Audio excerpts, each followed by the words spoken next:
Hi friends, first of all ரொம்ப நன்றி நம்ம சேனலில் சப்போர்ட் பண்ணுற ஒவ்வொரு நண்பர்களுக்கும். இன்றைக்கி ஒரு ஸ்பெஷலான வீடியோ என்ன அப்படின்னா, இப்போது ஆப்ஷன் ட்ரேடிங்கில் பணம் சம்பாதிக்கிறது அப்படின்றது ரொம்ப ரொம்ப கஷ்டமாயிடுச்சு அப்படின்ற மாதிரி தான் சொல்லணும். ஏன் அப்படின்ற ஒரு கொஷினும் அண்ட் அதுக்கான ஆன்சரும் வீடியோ ரொம்ப நல்லா இருக்க போது. வீடியோ பிடிச்சிருந்தா கண்டிப்பாக ஒரு லைக் ஒன்று பண்ணிக்கோங்க. அண்ட் ஃபர்ஸ்ட் டைம் நம்ம சேனல் இப்போ தான் நீங்கள் பார்க்குறீங்கன்னா நம்ம சேனலை சப்ஸ்கிரைப் பண்ணிக்கோங்க. ஸோ வாங்க இப்போ இந்த கண்டென்ட்டை பார்க்கலாம். எஸ் நண்பா. ஸோ ஃபஸ்ட்டு இந்த இப்போது நவடேஸில் ஆப்ஷன் ட்ரேடிங்கில் கொஞ்சம் ட்ரேட் பண்ணுறது இல்லைனா அதில் வந்து ப்ராஃபிட் பார்க்குற விஷயம் வந்து பார்த்திங்கன்னா ரொம்பவே வந்து கஷ்டமாக இருக்குது.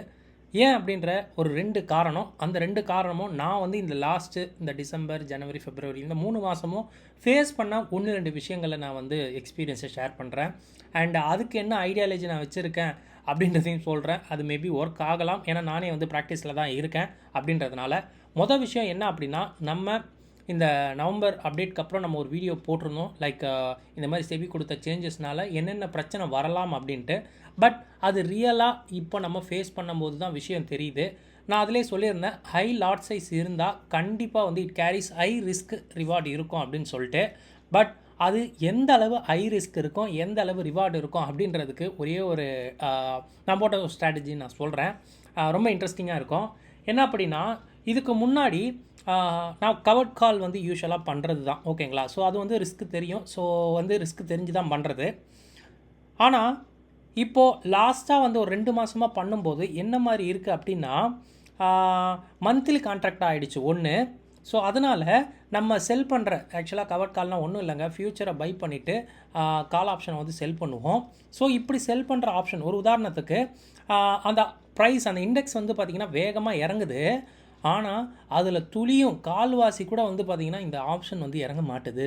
ஸோ இதுக்கான காரணம் என்னென்னா, ஓகே இது வந்து மந்த்லி ஆப்ஷன் அப்படின்றதுனால அந்த பேங்க் நிஃப்டியோ மிட் கேப் நிஃப்டியோ இறங்கலை, அது வேறு விஷயம். ஆனால் இது வந்து பார்த்திங்கன்னா வேணும்னே வந்து வேகமாக இண்டெக்ஸை வந்து மேனிப்புலேட் பண்ணுற மாதிரி விஷயம் வந்து தென்பட்டுது, ஓகேங்களா. ஒரு உதாரணத்துக்கு நான் செல் பண்ணதே 300 ஆப்ஷன் தான், ஓகேங்களா, மிட் கேப் நிஃப்டியில்.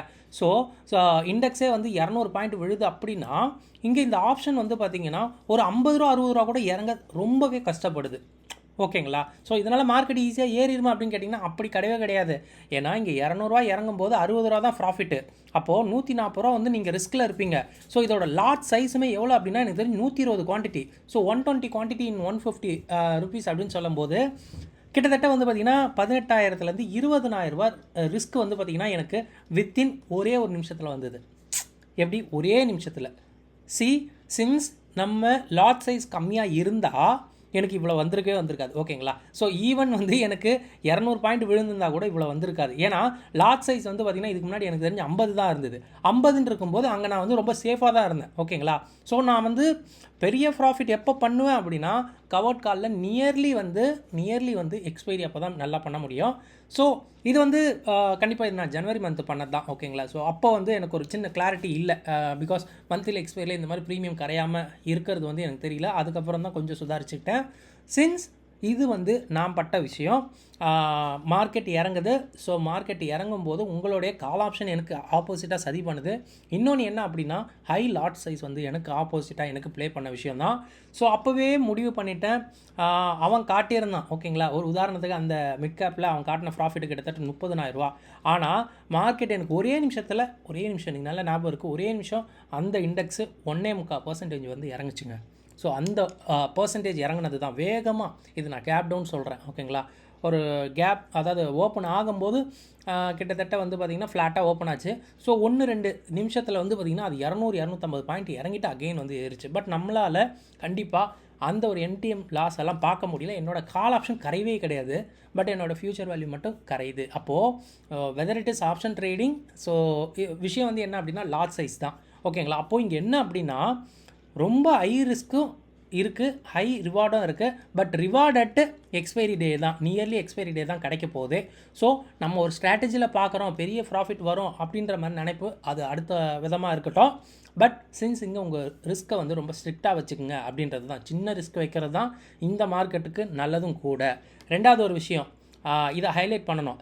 அதாவது அடிஷ்னல் மார்ஜின் வந்து எக்ஸ்பைரி டேக்கு கேட்குறது தான் இந்த நம்மளை மாதிரி ரீட்டெயில் ஆட்களுக்கு வந்து பார்த்திங்கன்னா ஒரு தலைவலியாக இருந்துக்கிட்டு இருக்குது. அது என்ன, நம்ம வந்து பார்த்திங்கன்னா இந்த ஹை ரிவார்டு வந்து காட்டுறானே நம்ம ஸ்ட்ராட்டஜி போடும்போது, இந்த ஹை ரிவார்டு எப்போ கிடைக்கும் அப்படின்னு பார்த்திங்கன்னா நியராக எக்ஸ்பைரி வரும்போது மட்டும் தாங்க அந்த ப்ராஃபிட் எல்லாம் உங்களுக்கு கிடைக்கும். அதர்வைஸ் அது வந்து பார்த்திங்கன்னா ஒரு பகல் கனவு தான். இது நம்ம ஒத்துக்கிட்டு தான் ஆகணும். அதுக்குமே இவன் இங்கே ஒரு செக் வச்சுருக்கான் பாருங்கள். இந்த செக்லேயுமே நான் ஒரு தடவை மாட்டிக்கிட்டேன் இதே ஜனவரி மாதம். என்ன அப்படின்றது நான் சொல்கிறேன். ஸோ யூஸ்வலாக நான் 4லேருந்து கிட்டத்தட்ட 8 லாட்டு வரைக்கும் எக்ஸ்பைரிக்கு செல் பண்ண லெக்ஸை வந்து கேரி ஃபார்வர்ட் பண்ணுவேன். ஓகேங்களா? ஸோ அப்போது எனக்கு தெரியலை, உண்மையாகவே தெரியலை. மார்ஜின் கொஞ்சம் இருந்திருக்கும், பணம் இருந்திருக்கும். ஸோ மார்ஜின் யூட்டிலைஸ் பண்ணியிருப்பாங்க. எனக்கு அந்த கால்குலேஷன், இந்த இஎல்எம் கால்குலேஷன் அப்போ கண்டிப்பாக தெரியலை. ஓகேங்களா? இஎல்எம்னா ஒன்றும் கிடையாது, எக்ஸ்ட்ரீம் லாஸ் மார்ஜின் சொல்கிறாங்க. ஸோ அதாவது எக்ஸ்பைரிக்கு நம்மளோட செல்லை கேரி ஃபார்வர்ட் பண்ணுறோம் அப்படின்னா we should give some margins to expiry அப்படின்ற மாதிரி. ஓகேங்களா? நான் இந்த ஃபார்முலா நான் எக்ஸ்பிளைன் பண்ணுறேன், ஒன்றும் இல்லை. ஸோ நான் 8 லாட் எடுத்துகிட்டு போயிருந்தேன் போல இருக்கு. எனக்கு ஏதோ 3 லாட்டுக்கான கேஷ் தான் வந்து அக்கௌண்ட்டில் இருந்துருக்குது. ஸோ அதனால் மற்ற 5 லாட்டுமே எனக்கு வந்து பார்த்திங்கன்னா இன்சஃபிஷியண்ட்டாக இருந்து மார்ஜின் கால் ஆயிருக்கு. மார்ஜின் கால்னால் 9:30 மணிக்குள்ளே நான் பணத்தை போட்டுறணும். எவ்வளோ பணம் அப்படின்னு கேட்டிங்கன்னா அதுவே அதிகம், 1.5 லட்சத்துக்கு மேலே. ஸோ அந்த பணம் போட்டால் மட்டும்தான் நான் 8 லாட் செல்லு லெக்ஸுமே நான் கேரி ஃபார்வர்ட் பண்ண முடியும். சின்ஸ் இதில் எனக்கு 8 லாட் பை இருந்தது தான் உண்மை. ஓகேங்களா? ஸோ ஈவன் நான் வந்து சின்ன ஒரு பிளேயர், நான் வந்து அயன்ஃப்ளை போடுறேன் அப்படின்னா கூட அயன்ஃப்ளைனில் என்ன கிடைக்க போகுது? அயன்ஃப்ளைல வந்து பார்த்திங்கன்னா 2 செல்லு 2 பை, கரெக்டுங்களா? இதே 4 லாட்டு தான் போட்டுறேன் எடுத்துக்கலான்னு வைங்களேன். இதுக்கே நான் வந்து 4 லாட்டுக்கு கிட்டத்தட்ட எனக்கு தெரிஞ்ச 50,000 கேட்குறாங்க அப்படின்னா 2 லட்ச ரூபா இதுக்கு தேவைப்படுது. ஆனால் இதை நான் வந்து எக்ஸ்பைரி அன்னைக்கு கொண்டு போனோம் இந்த 4 லாட்டையும் அப்படின்னா நான் எக்ஸ்ட்ராவாக ஒரு 1.25 லட்ச ரூபா போட்டால் மட்டும்தான் இதை என்னால் எக்ஸ்பைரிக்கு அன்றைக்கி கேரி ஃபார்வர்ட் பண்ண முடியும். சின்ஸ் இது வந்து மார்க்கெட் எனக்கு நடுவில் நின்னா மட்டும்தான் காசு, இல்லைன்னா காசு இல்லை. அது வேறு விஷயம். ஓகேங்களா? டைரெக்ஷனை பற்றிலாம் நான் சொல்லவே இல்லை. இது வந்து சிஸ்டமில் இருக்கிற பிரச்சனை. ஓகேங்களா? ஸோ இங்கே எனக்கு கேரி ஃபார்வர்ட் பண்ணுறதுக்கு பணம் இல்லை அப்படின்ட்டு 3 லாட்டுக்கு தான் இருந்து 5 லாட்டுக்கு ஓப்பனில் இருந்ததுனால என்னோடய 5 லாட்டையும் செல் பண்ணிட்டான். அதை செல் பண்ணவன் என் பை லாட்டையும் செல் பண்ணியிருக்கலாம்ல, அதை பண்ணாமல் என் செல் லாட்டை மட்டும் செல் பண்ணி விட்டான். ஓகேங்களா? ஒரு உதாரணத்துக்கு அதுவுமே கரைஞ்சாதான் எனக்கு வந்து ப்ராஃபிட் வரும், கரெக்டுங்களா? அதை ஏதோ 30 ரூபாவில் செல் பண்ணி விட்டான். என் பைலுக்கு ஓப்பனில் இருந்துக்கு நான் கொஞ்சம் வந்து பார்க்கல வேறு. அப்போ என்ன நடந்திருக்கு அப்படின்னா நான் வந்து ஒரு 1/2 மணி நேரம் 1 மணி நேரம் கழிச்சு தான் பார்த்தேன் அப்படின்றதுனால ஸோ என்னோடய பைலக்கோட வேல்யூமே கரைஞ்சி போச்சு. ஓகேங்களா? இது வந்து ஜனவரி மந்த் நடந்த இன்சிடென்ட்டு. அதுக்கப்புறம் பிப்ரவரியில் ஒரு மார்ஜின் கால் வந்தது. நானே அதுக்கு முன்னாடி நான் செல் பண்ணி விட்டேன். ஓகே, நீ என்னடா செல் பண்ணுறது? நானே செல் பண்ணி என் பைலக்கையும் நான் செல் பண்ணி நான் வந்து ஓரளவு என் போர்ஷன் வந்து ட்ரிம் பண்ணி வச்சுருந்தேன்.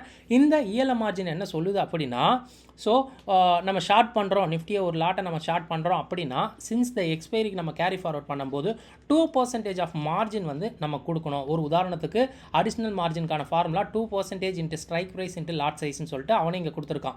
இது 2% என்ன ஸ்ட்ரைக் நம்ம சூஸ் பண்ணுறோமோ அது இன்ட்டு லாட் சைஸ் 25. ஓகேங்களா?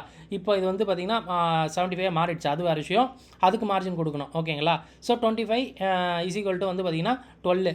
அப்போது ஒரு உதாரணத்துக்கு ஒரு லாட்டை நான் செல் பண்ணணும் அப்படின்னா 12,000 15,000 வரையும் நான் வந்து கொடுக்கணும். இங்கே நான் என்ன பண்ணணும் அப்படின்னா இது வந்து நிஃப்டிக்கு நான் கேரி ஃபார்வர்டு, இப்போதைக்கு நிஃப்டி வந்து பார்த்திங்கன்னா 75 குவான்டிட்டின்னு நினைக்கிறேன்ல. ஸோ அப்போ 75 குவான்டிட்டிக்கு நான் பண்ணணும் அப்படின்னா கிட்டத்தட்ட நான் ஒரு லாட்டு செல் பண்ணணும் அப்படின்னா 36,000 நான் அடுத்த நாள் இருந்தால் மட்டும்தான் அந்த லாட்டை நான் வந்து செல் பண்ண முடியும். மார்ஜின் கால் இல்லாமல் நான் வந்து கேரி ஃபார்வர்ட் பண்ண முடியும். இல்லை அப்படின்னா நான் மாட்டிக்கிட்டேன். ஓகேங்களா? அப்போது நான் வந்து ஒரு 4 லாட்டு செல் பண்ணுறேன் அப்படின்னா இதுக்கே எனக்கு வந்து பார்த்திங்கன்னா ஒரு 1.5 1.25 லட்ச ரூபா இருந்தால் மட்டும்தான் கேரி ஃபார்வர்ட் பண்ண முடியுது அப்படின்ற ஒரு சுச்சுவேஷனுக்கு வந்திருக்கோம். இது வந்து சின்ன விஷயமாக கடந்து போயிட முடியாது. ஏன்னா ஒரு ரீட்டெயிலருக்கு இது வந்து பெரிய பிரச்சனை.